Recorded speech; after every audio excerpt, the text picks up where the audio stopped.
Kita bersyukur di hari Sabat yang indah ini kita boleh kembali bersekutu dan beribadah kepada Tuhan.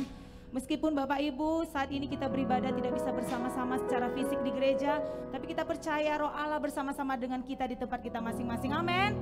Oleh karena itu sebelum kita naikkan pujian dan penyembahan kita, mari saya undang kita Bapak Ibu yang ada di rumah untuk bangkit berdiri. Dan saya rindu menyapa kita semua. Shalom. Shalom. Shalom. Shalom. Ada sukacita Bapak Ibu? Amin. Yang bersukacita boleh lambaikan tangannya dua-dua ke atas Bapak Ibu.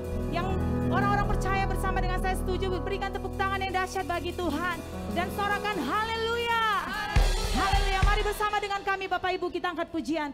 Nyatakan bahwa kita adalah orang-orang yang mempunyai visi dan mimpi untuk negeri dan bangsa kita. Amin. Amin.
Bersyukur Tuhan Yesus di hari Sabat-Mu yang indah ini Tuhan, kami boleh kembali datang bersekutu beribadah kepadamu Tuhan, bukan karena kekuatan dan gagah hebat kami Bapa, tapi karena pertolongan-Mu Tuhan yang boleh kami rasakan hari demi hari Tuhan, minggu demi minggu Bapa, sehingga kami boleh kembali Tuhan menikmati hadirat-Mu Tuhan. Engkau yang berfirman Bapa, bila 2-3 orang berkumpul dalam nama-Ku, maka Engkau Allah hadir di tengah-tengah kami Tuhan. Kami menyambut Engkau Raja di atas segala raja Tuhan. Haleluya, haleluya Yesus. Terima kasih Tuhan. Kami bersyukur Tuhan Yesus buat kesempatan yang Kau berikan bagi kami. Dan kiranya Tuhan, saat ini juga Tuhan, kami datang Tuhan dengan membawa setiap kehidupan kami.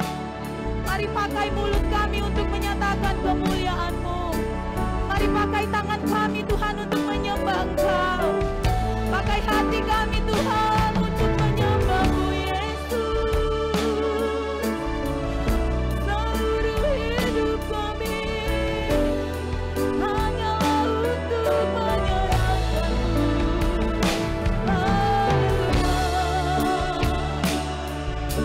Berkaryalah Engkau Roh Kudus, urapi ibadah kami Tuhan, awal pertengahan hingga pada berakhirnya. Biar nama-Mu ditinggikan, nama-Mu dimuliakan. Haleluya, haleluya, haleluya. Bahkan kami berdoa Tuhan buat hamba-Mu yang akan menyampaikan kabar baik tentang Engkau kepada umat-Mu. Kau pakai hamba-Mu, urapi hamba-Mu Tuhan.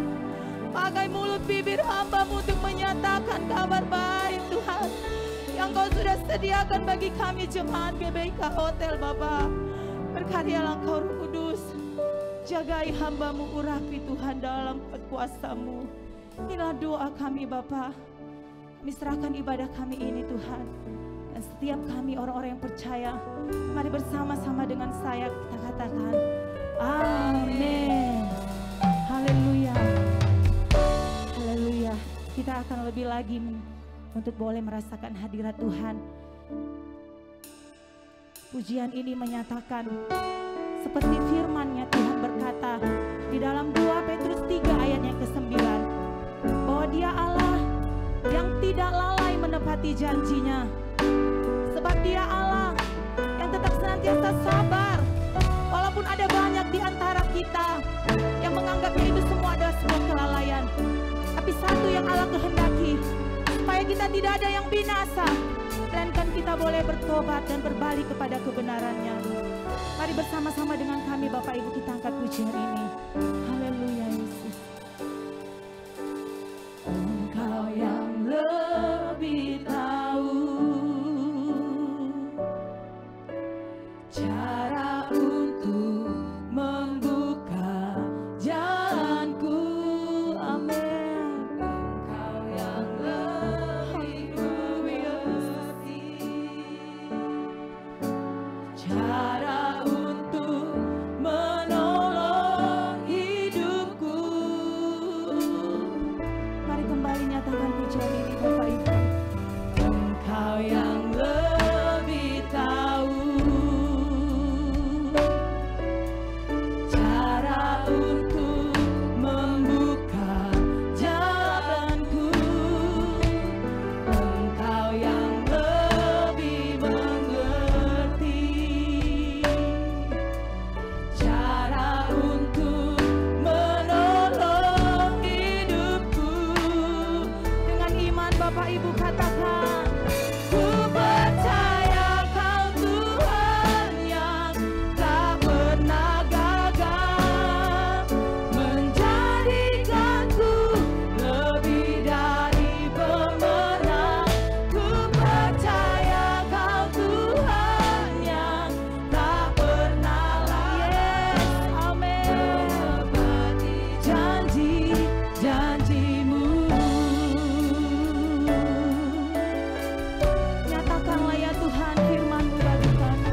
kabar baik yang akan kita dengarkan.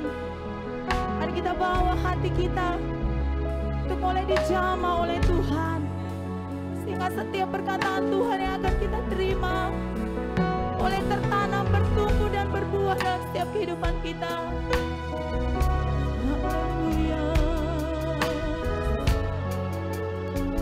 Haleluya.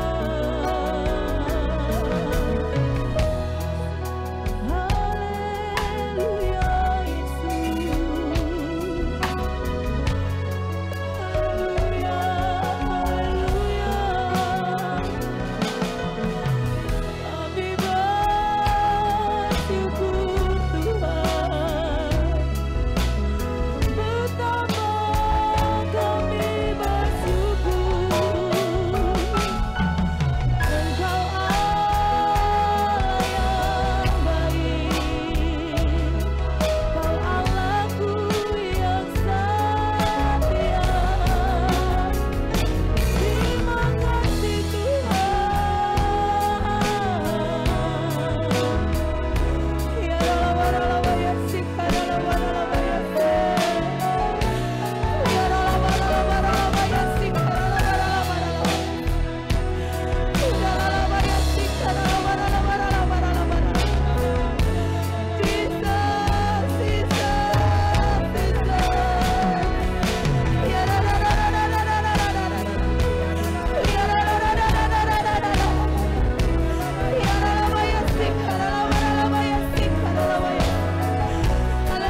di pagi hari ini, dimanapun Bapak Ibu dapat melihat live streaming ini.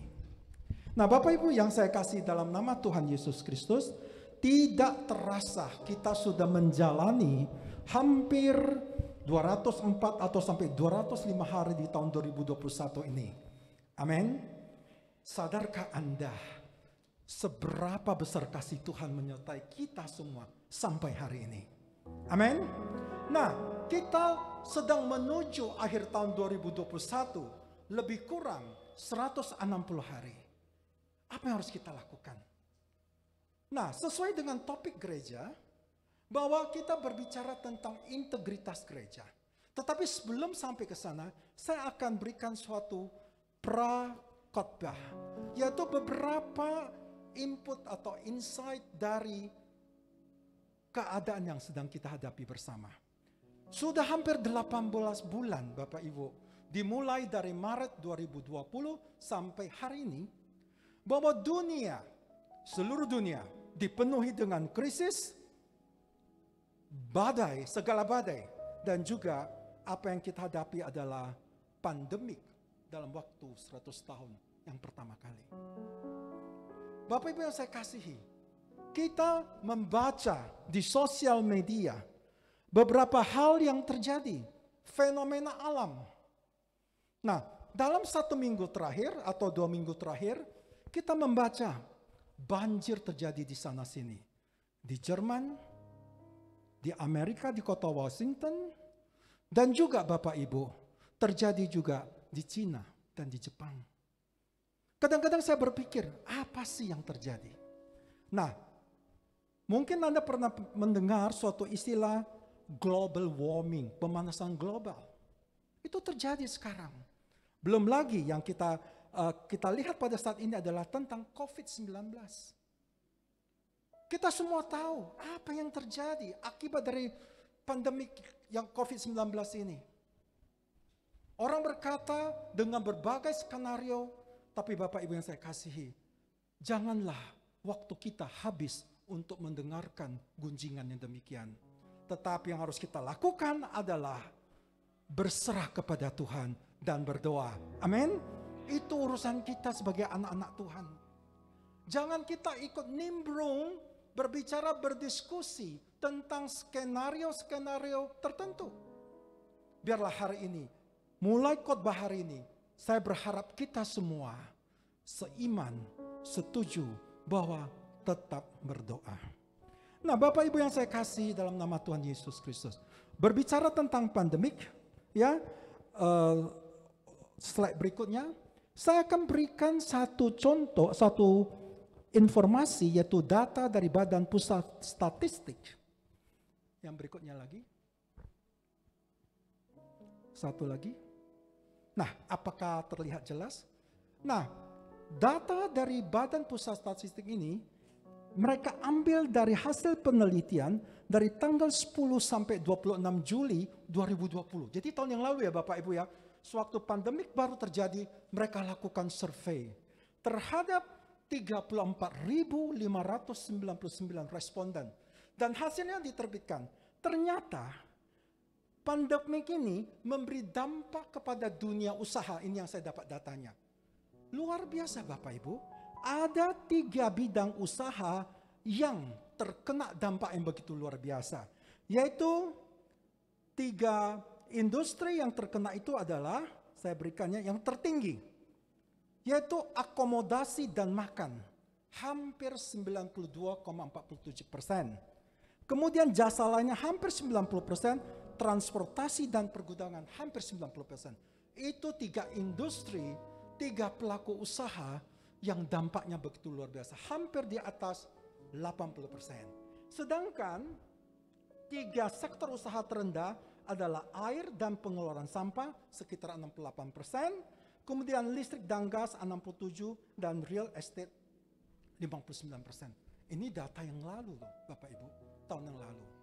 Bagaimana dengan tahun ini? Kita belum mendapatkan data. Saya percaya akan lebih parah dari data ini. Bapak Ibu yang saya kasih, bagaimana peranan dari gereja di tengah-tengah pandemik ini? Biasanya Bapak Ibu, di tengah-tengah masalah, kita baru bisa mengenal bagaimana integritas seseorang. Amin. Suka tidak suka, begitu indikatornya.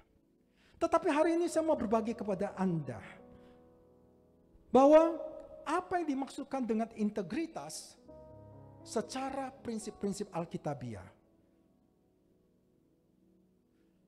Integritas dalam pengertian prinsip-prinsip Alkitabiah adalah berbicara tentang kejujuran, moral, dan sikap hati kita. Ini adalah merupakan suatu refleksi di tengah-tengah pandemi ini. Bagaimana integritas Anda dan bagaimana integritas saya. Integritas berbicara tentang sikap hati, tentang moral hati. Apakah kita sebagai gereja, ya, apakah kita mau lari dari masalah atau gimana? Ini adalah pilihan. Tetapi kalau Anda adalah umat percaya dan yang sudah diselamatkan, maka tunjukkan integritas Anda sebagai gereja. Amin. Amin. Nah, berikutnya, apakah itu gereja? Saya rasa banyak hamba Tuhan sudah menjelaskan, tetapi biarlah saya akan memberikan sedikit penjelasan. Apakah gereja itu? Nah, gereja itu adalah tubuh Kristus. Efesus 1 ayat 22 sampai 23. Gereja itu adalah umat Allah, Anda dan saya. Dan ketiga, gereja itu juga merupakan keluarga Allah. Dan yang terakhir, yang paling penting, bahwa gereja itu adalah bait Roh Kudus. Kalau Anda dan saya mengaku sebagai umat percaya, sebagai gereja, maka Anda harus mengakui bahwa Anda adalah bait Roh Kudus. Itu dapat kita baca di 1 Korintus 3 ayat 16 sampai 17. Nah Bapak Ibu, saya sudah memaparkan, saya sudah menceritakan keadaan yang terjadi pada saat ini. Pandemik. Orang melihat pandemik itu akan menurunkan aktivitas gereja. Tapi saya akan berikan bukti. Di tengah-tengah pandemik malah akan meningkatkan pertumbuhan gereja. Yang percaya berikan kemuliaan bagi Tuhan. Haleluya. Haleluya. Nah, bagaimana? Boleh ditampilkan lagi? Nah, bagaimana di tengah-tengah pandemik ini? Bagaimana sikap kita, peranan kita? Hanya satu, yaitu saya katakan adalah miliki integritas dalam firman Tuhan. Yang setuju, katakan amin. Yang setuju, berikan kemuliaan bagi Tuhan. Haleluya. Saya akan bacakan 2 Timotius 3 ayat 16 sampai 17. 2 Timotius 3 ayat 2 Timotius 3 ayat 16 sampai 17. Nah, saya akan bacakan demikian. Sebentar ya. 2 Timotius 3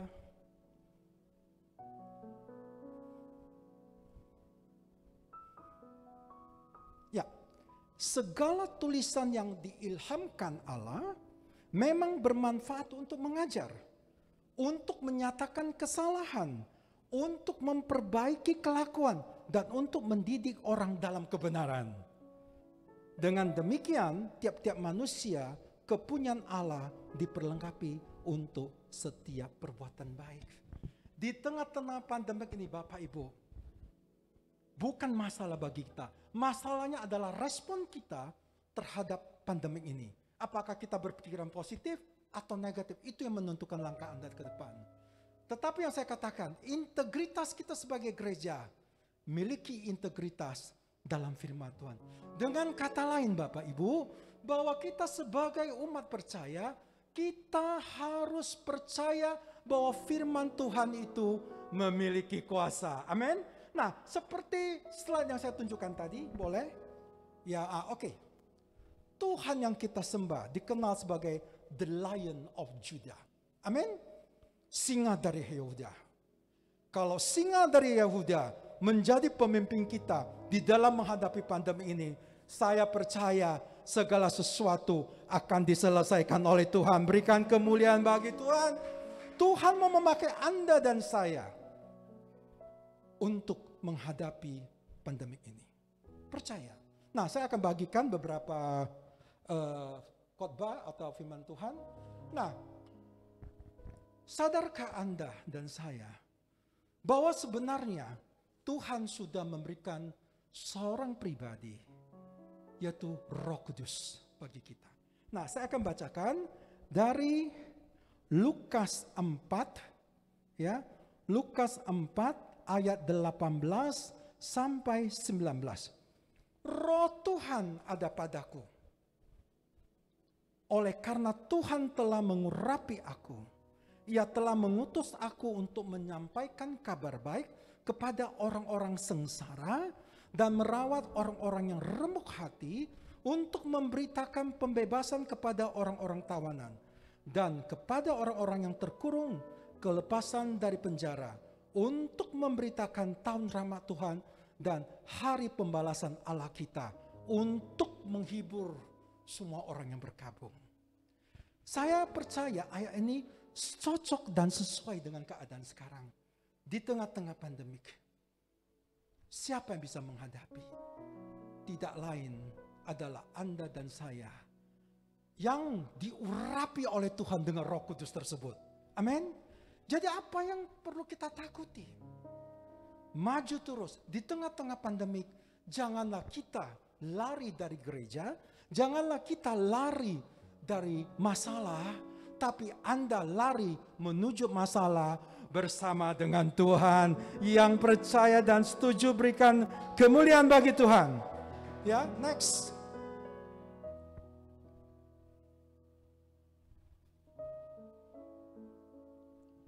Nah, Bapak Ibu yang saya kasihi, Tuhan Yesus sadar bahwa Bapa sudah mengurapinya dengan Roh Tuhan. Sehingga dia tetap berjalan sesuai dengan master plan-nya Tuhan. Sesuai dengan rancangan rencana Tuhan. Bapaknya di surga, Tuhan Yesus terus maju. Nah, kita dapat belajar dari Tuhan Yesus terhadap apa yang dia lakukan ketika menghadapi masalah. Tuhan Yesus tidak pernah lari dari masalah. Saya juga percaya Anda dan saya, karena Roh Tuhan ada dalam diri kita. Amin. Amin Bapak Ibu. Ayo berikan kemuliaan bagi Tuhan. Haleluya. Haleluya. Nah, tadi saya menyebutkan bahwa pemimpin kita, the Lion of Judah, singa Yehuda. Anak-anak Tuhan dikenal dengan Kristen, singa Yehuda. Singa Yehuda atau Tuhan menyertai Anda dan saya. Amin. Kemudian yang poin kedua, singa Yehuda memproklamasikan kemerdekaan atau kemenangan firman Tuhan. Kenapa? Karena firman Tuhan memiliki kuasa. Ayo, Bapak Ibu, di tengah-tengah pandemi ini, saya mengajak seluruh jemaat yang menyaksikannya secara online. Yosua dan Kaleb adalah contoh yang dapat kita teladani. Ketika mereka mau memasuki tanah Kanaan, ke 10 orang mengatakan tidak. Tapi Yosua dan Kaleb, mereka memiliki pandangan yang berbeda. Dan saya percaya Roh Kudus berbicara kepada mereka, mengatakan, ayo maju, jangan takut karena Tuhan menyertaimu. Nah Bapak Ibu yang saya kasihi, nah apa yang harus kita lakukan? Bapa di surga mengurapi anaknya Tuhan Yesus. Ada 3 poin yang saya lihat di sini. Yang pertama, Bapa di surga mengajarkan kepada Tuhan Yesus. Apa yang diajarkan? Yang pertama, kasih. Berarti kita diajar di dalam menghadapi pandemik ini, kita diajar untuk mengasihi. Aneh kan? Di tengah-tengah pandemik kita ngurus diri sendiri saja. Kita juga mungkin lagi kelabakan. Tetapi Tuhan yang kita sembah adalah Tuhan yang penuh kasih. Saya bersyukur tadi pagi ketika Bapak Gembala Pembina menyampaikan isi firman-Nya juga disinggung tentang kasih. Saya sungguh bergembira. Berarti sebagai anak-anak Tuhan, sebagai anak-anak rohani, kita tetap setia mengikuti pemimpin kita. Amin. Nah, di dalam kitab Roma 5 ayat 5, dan pengharapan tidak mengecewakan, karena kasih Allah telah dicurahkan di dalam hati kita oleh Roh Kudus yang telah dikaruniakan kepada kita. Yang pertama harus kita lakukan di tengah-tengah pandemi ini, Bapak Ibu yang saya kasihi, adalah tunjukkan kasih Anda terhadap tetangga, terhadap siapa saja. Loh, kok begitu? Saya percaya di tengah-tengah pandemi, ketika kita mengasihi orang yang membutuhkan, saya percaya Tuhan akan memberkati Anda berlimpah-limpah. Amin. Nah, saya akan berikan satu bukti. Kalau kita mengikuti sejarah gereja, pada zaman Romawi kuno, ada juga pandemik. Pada itu disebutkan epidemik. Kenapa epidemik? Karena hanya berlaku di kerajaan Romawi. Kalau pandemik ini berlaku di seluruh negara, itu disebutkan pandemik. Tetapi pada zaman Romawi, ada seorang penulis yang bernama Rodney Stark. Dia bercerita tentang the rise of Christianity. Maksudnya bagaimana pertumbuhan gereja di abad 1 dan 4 pada zaman Romawi kuno. Nah, dia bercerita demikian. Di bab 4 dari bukunya, dia mengatakan, dia membaca bahwa malah epidemik pada zaman itu meningkatkan pertumbuhan gereja, meningkatkan orang-orang percaya. Saya selidiki terus lagi, oh memang benar pada abad tersebut, dalam satu abad, pertumbuhan kekristenan hampir mencapai 40%. Berarti setiap tahun lebih kurang 3%. Kemudian saya baca lagi, kenapa bisa terjadi demikian? Pada saat itu ada dua wabah yang terjadi. Yang pertama yang disebut dengan Antonin Plague, atau yang disebutkan istilah Plague of Galen, karena orang yang menemukan, yaitu dibawa oleh tentara yang balik kembali dari Timur Tengah pada saat itu. Nah, wabah ini itu dikenal juga dengan cacar air pada saat itu ya Bapak Ibu ya. Tahukah Anda, cacar air ini menyebabkan hampir setiap hari 2.000 orang meninggal. Dan diperkirakan cacar ini memakan jiwa lebih kurang 5-10 juta jiwa. Pada saat itu ya Bapak Ibu ya. Tetapi ada satu wabah lagi yang terjadi pada periode abad 1 sampai ke-4 yang disebut dengan Plague of Cyprian. Ini kalau saya baca, saya bukan tenaga kesehatan, ini lebih kurang seperti kolera pada saat itu. Pada saat ini. Itu membunuh hampir 5.000 orang setiap hari. Dan wabah kolera ini habis atau selesai 20 tahun. Tetapi apa yang terjadi? Menurut penulis buku, dia melihat pertumbuhan kekristenan malah bertambah. Aneh kan? Saya lanjutkan membaca bukunya. Ternyata apa yang dilakukan orang-orang Kristen, orang-orang percaya pada saat itu. Kalau orang penganut agama lain, penyembah ilah-ilah lain, lari dari kota Roma.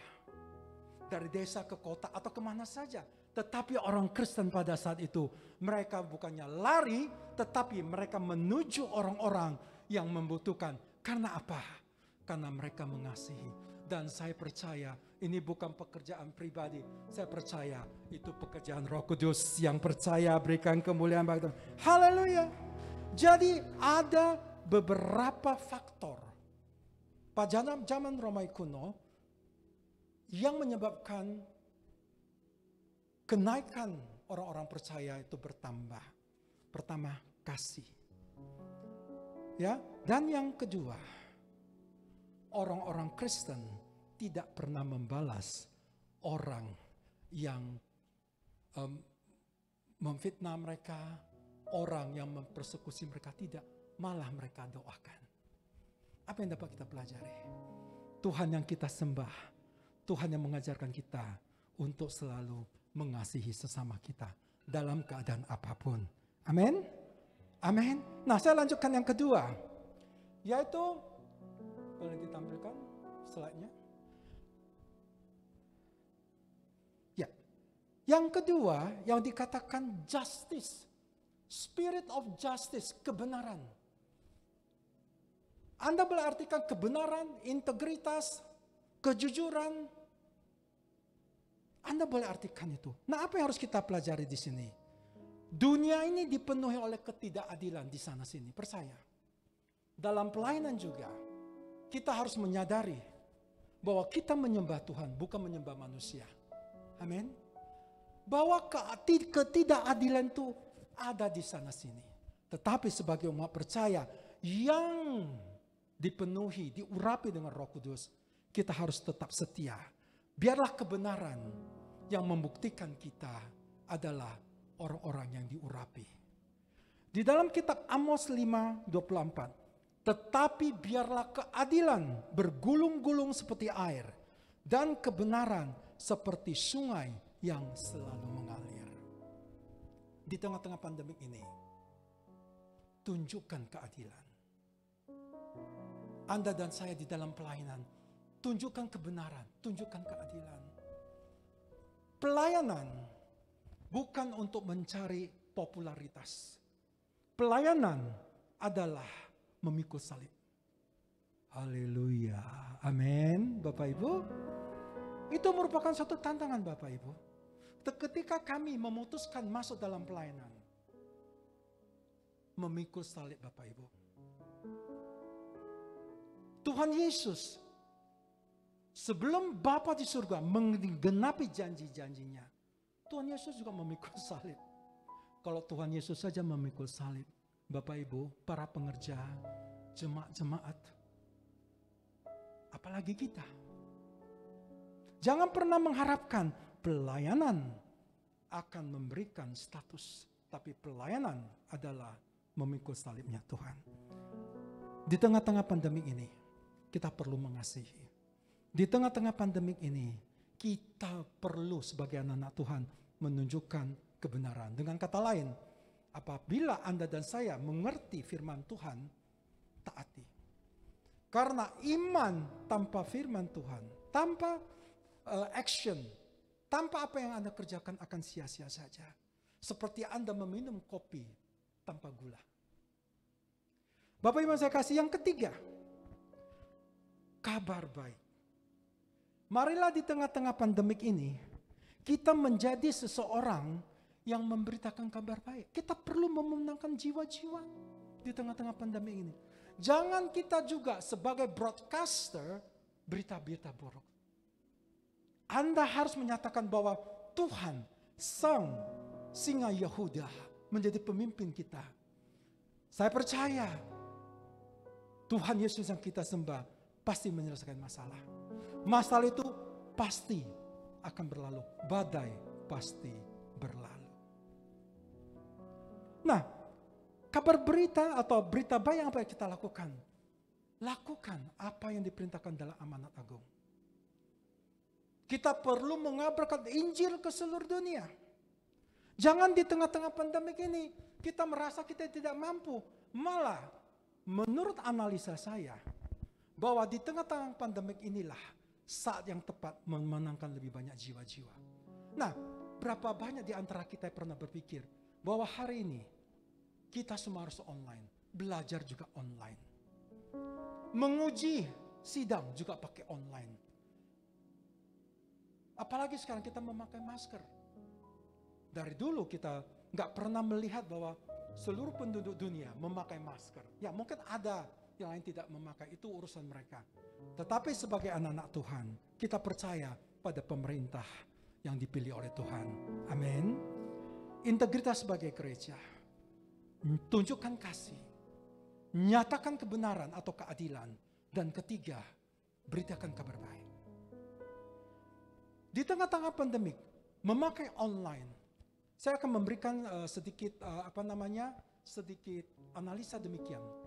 Janganlah Anda berpikir bahwa kalau Anda mengadakan ibadah online, target audiens Anda adalah anggota-anggota gereja Anda. Oh no, tidak. Ada anggota-anggota, ada umat-umat percaya yang belum pernah ke gereja. Amin. Terpikirkan oleh kita enggak? Pasti enggak. Kita hanya online ibadah kita. Jemaat kita 100 atau 200. Kita harapkan yang 200 ini online. Tidak Bapak Ibu. Kita belajar dari Zakheus. Siapa Zakheus? Kita semua tahu Zakheus. Ketika dia tahu Tuhan Yesus ada di kota, dia ingin melihat Tuhan. Tapi karena tubuhnya pendek, dia naik ke atas pohon. Saya belajar sesuatu Bapak Ibu. Ya, ini adalah kelompok-kelompok orang yang ingin lihat Tuhan Yesus, tapi mereka tidak mau Tuhan Yesus melihat mereka. Ada banyak Bapak Ibu di luar dari anggota gereja. Saya percaya banyak yang kepingin ke gereja, tapi mungkin merasa minder. Maaf, contohnya orang yang berbuat dosa. Ya kan bisa saja, aku di rumah sajalah. Kamu saja yang ke gereja. Jadi sering kita lihat istri yang ke gereja atau sebaliknya tinggal di rumah. Ayo, melalui ibadah online ini, percayalah, Anda pasti memenangkan lebih banyak jiwa. Yang percaya berikan kemuliaan bagi Tuhan. Di tengah-tengah pandemik ini, integritas kita sebagai gereja, integritas sebagai umat percaya adalah memberitakan firman Tuhan dan memenangkan lebih banyak jiwa. Janganlah kita lari dari kegiatan gereja, tapi larilah kepada orang-orang yang membutuhkan bantuan Anda. Memberi makanan misalnya, Bapak Ibu. Ya, tadi pagi Bapak Gembala Pembina memberikan contoh, beliau memiliki data bahwa dari COVID-19, stunting, ya, stunting maksudnya anak-anak yang tidak memiliki gizi yang cukup. Perbandingannya sebelum dan sesudah COVID-19, kenyataannya naik Bapak Ibu. Nah, apa yang terjadi? Anda bayangkan kalau anak-anak kita, generasi kita di bawah kita, mereka tidak memiliki gizi yang cukup. Bagaimana kualitas generasi yang akan datang? Nah, Bapak Gembala Pembina memberikan contoh. Ayo, kita berikan makanan kepada anak-anak. Bukan kepada bapak-bapak ya, anak-anak. Saya mau menyampaikan kabar ini. Mari kita berusaha memberikan makanan kepada orang yang membutuhkannya. Misalnya, saya berikan contoh. Di gereja ini, kita persiapkan sarapan pagi misalnya. Kita contoh, mereka taruh di tengah jalan. Siapa yang memerlukan silakan ambil. Mungkin itu langkah yang sederhana yang bisa kita lakukan untuk menunjukkan kasih dari gereja.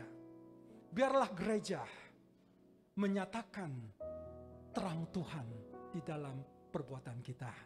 Amin. Ya, berapa orang yang mau melaksanakannya sendiri? Puji Tuhan. Contoh yang lain Bapak Ibu. Kadang-kadang kita membayar parkir. Ya, kadang-kadang kita melihat, gak suruh aku lihat wajahnya ini. Gak mau kubayar. Ayo, kita rubah sikap kita. Kita berikan 2.000, 5.000 misalnya. Itu juga memberkati orang. Dan kita memberkati orang tanpa melihat status. Tanpa melihat ras. Tanpa melihat agama apa dia. Ya, saya sering kadang-kadang kita juga memberikan masker. Kenapa? Mereka tidak memakai masker. Banyak hal yang bisa kita lakukan. Untuk menunjukkan integritas kita sebagai sebuah gereja. Bapak Ibu yang saya kasihi, di tengah-tengah pandemi ini, saya akan simpulkan. Ada 3 hal yang harus kita lakukan sebagai anak-anak dari singa Yehuda. Pertama, tunjukkan kasih-Mu, mengasihi sesama tanpa perbedaan apapun. Kedua, apapun yang kamu lakukan dengan kebenaran. Firman Tuhan berkata, barang siapa yang setia taat akan Tuhan, Tuhan akan lebih setia. Amin. Kalau Anda lakukan segala sesuatu yang menyimpang dari firman Tuhan, ingat konsekuensinya. Yang ketiga yang harus saya sampaikan, yaitu jangkau lebih banyak jiwa. Jangkau lebih banyak orang-orang percaya melalui kabar baik, melalui pemberitaan firman Tuhan. Amin. Nah, saya mau mengundang singer naik ke atas. Tuhan yang kita sembah adalah Tuhan begitu luar biasa. Ia sanggup merubah keadaan apapun. Amin. Apakah Anda percaya? Bagaimana integritas Anda sebagai umat percaya, sebagai gereja?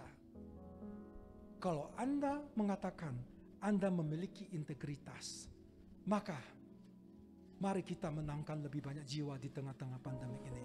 Saya percaya ketika kita mengasihi sesama kita, ketika kita memberitakan kabar baik, ketika kita menunjukkan segala sesuatu dengan kebenaran firman Tuhan, saya percaya berkat Tuhan, mujizat Tuhan akan menyertai pelayanan Anda.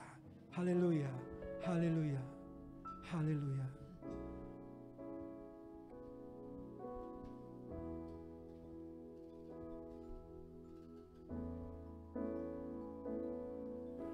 Bapa, ku persembahkan tubuhku sebagai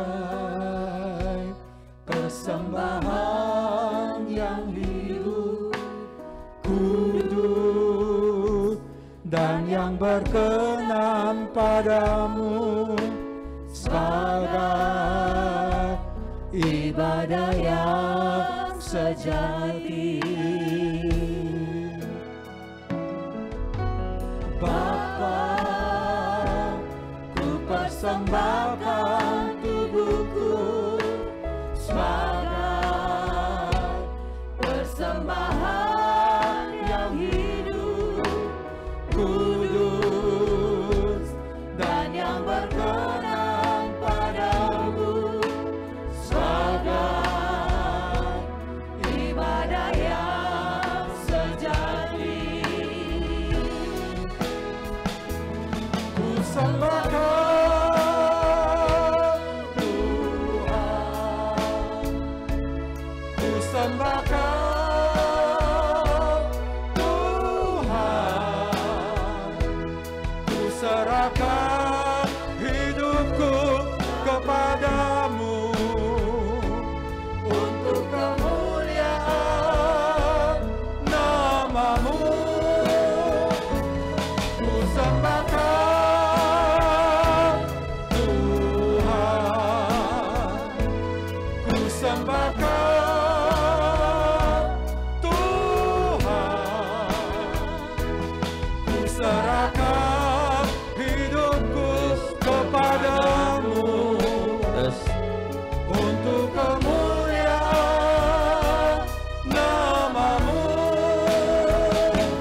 Ku sembahkan Tuhan, ku sembahkan Tuhan, ku serahkan hidupku kepadamu untuk kemuliaan nama-Mu. Musik saja. Bapa yang baik, hamba-Mu telah selesai berbicara dengan cara yang sangat sederhana. Biarlah Engkau yang mengurapi kami dengan integritas yang hanya datang dari Tuhan. Kejujuran, keadilan, kebenaran berdasarkan indikatornya Tuhan. Berdasarkan standarnya Tuhan, bukan standar manusia. Hanya Roh Kudus yang memungkinkan kami melakukan hal demikian. Urapi kami semua ya Tuhan, dimanapun kami berada. Dengan Roh-Mu yang kudus, Roh penolong, yang sanggup merubah, yang sanggup merubah kami untuk menjadi sempurna seperti Tuhan. Di tengah-tengah pandemik ini Tuhan, kami mohon campur tangan yang hanya datang dari-Mu. Engkau adalah the Lion of Judah, singa Yehuda. Ketika singa mengeluarkan aumannya, maka segala sesuatu pasti selesai. Kami juga berdoa memberkati tempat di mana kami beribadah. Kami berdoa untuk Pak Manurung dan juga seluruh pengerja-Mu, seluruh diakon-diakones, para pemain musik, imam musik, pendoa syafat, guru-guru sekolah minggu, multimedia. Kami serahkan dalam tangan-Mu. Berkati pelayanan mereka. Kami juga membawa negara kami Indonesia ke dalam tangan-Mu. Berkati para pemimpin kami, presiden, wakil presiden, seluruh pejabat negara dari pusat sampai ke daerah. Kami serahkan dalam tangan-Mu. Berikan kekuatan bagi mereka untuk menyelesaikan pandemi COVID-19 ini.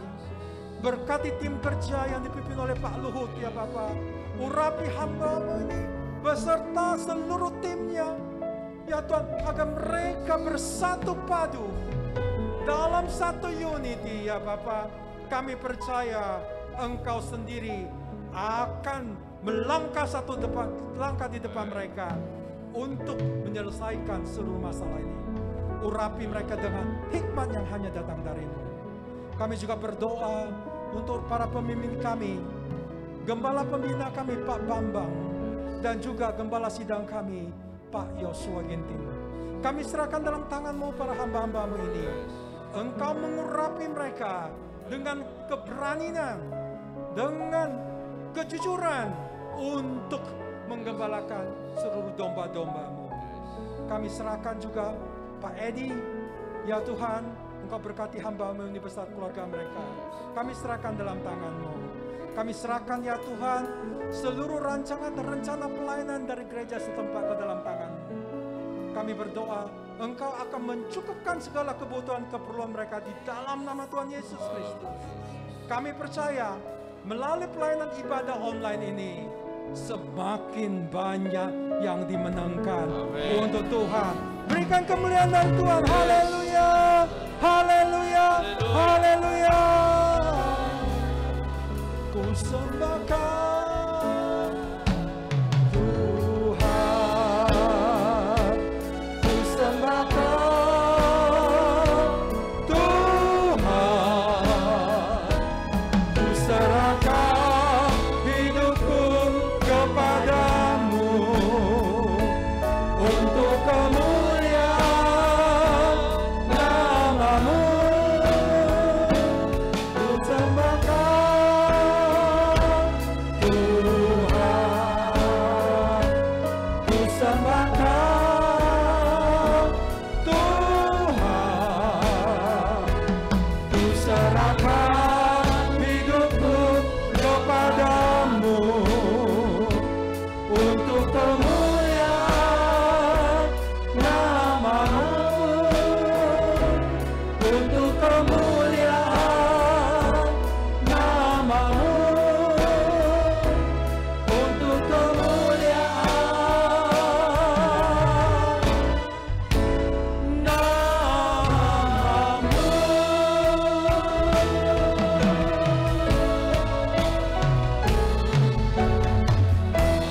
Haleluya. Kekasih-kekasih Tuhan, mari kita arahkan tangan dan hati kita ke surga.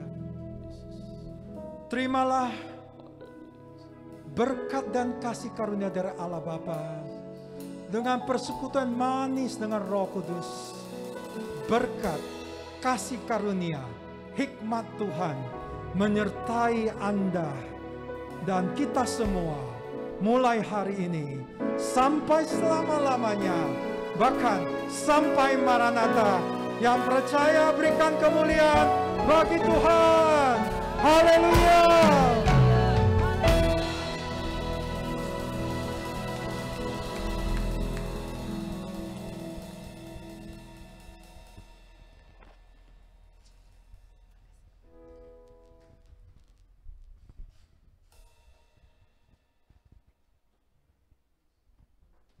Puji nama Tuhan. Pengumuman tambahan buat kita jemaat Tuhan.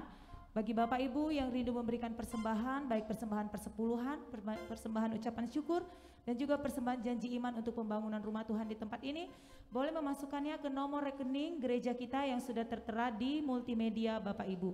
Dan juga pengumuman terakhir, bagi jemaat Tuhan yang rindu untuk dilayani baik dalam pelayanan doa dan pelayanan konseling, dapat menghubungi sekretariat gereja kita di nomor handphone yang tertera di multimedia Bapak Ibu.